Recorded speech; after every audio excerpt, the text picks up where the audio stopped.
यस जात्रामा उपस्थित हुनुभएका आदरणीय सिन्धुपाल्चोकवासी नभई अन्य ठाउँबाट पनि उपस्थित हुनुभएको छ।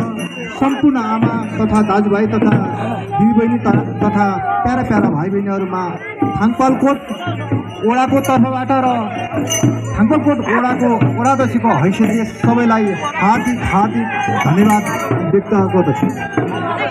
आज म धेरै खुसी छु किनभने यो भोटे नामलाङ एउटा इतिहास बोकेको एउटा वडा पर्छ। यो भोटे नामलाङलाई चिनाउने एउटा अभियानमा आज यो जुन हाम्रो बाजेदेखि बुवादेखि परम्परालाई समेटेर जुन आज यो जात्रा भइरहेको छ चिलिङ जात्रा, त्यस्तै यस भोटे नामलाङमा बुद्धको जुन मन्दिर निर्माण हुँदैछ।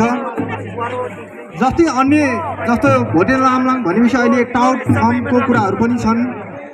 यस्तै यस्तै कुराले गर्दा आज भोटे नामलाङलाई धेरै विकास त्यही चिनाउने विकास निर्माण लगायतका कुरा अन्य कुराहरूमा पनि भोटे नामलाङको नाम अगाडि आइरहेको अवस्था छ। त्यसको लागि म यस वडाका वडाध्यक्ष सहितको उहाँको टिम र भोटे नामलाङवासीलाई हार्दिक धन्यवाद दिन चाहन्छु।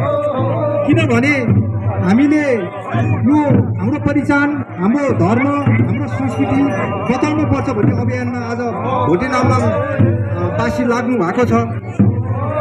भोटे नामलाङको यो इतिहास भनेको मैले पनि सानो सानो बालबच्चा हुँदै नै मैले सुनेको छु र आजसम्म म यो जात्रामा जम्मा दुईपल्ट गएको छु। मलाई धेरै खुसी लागेको छ। आज म त यो जात्रामा जति मान्छे उपस्थित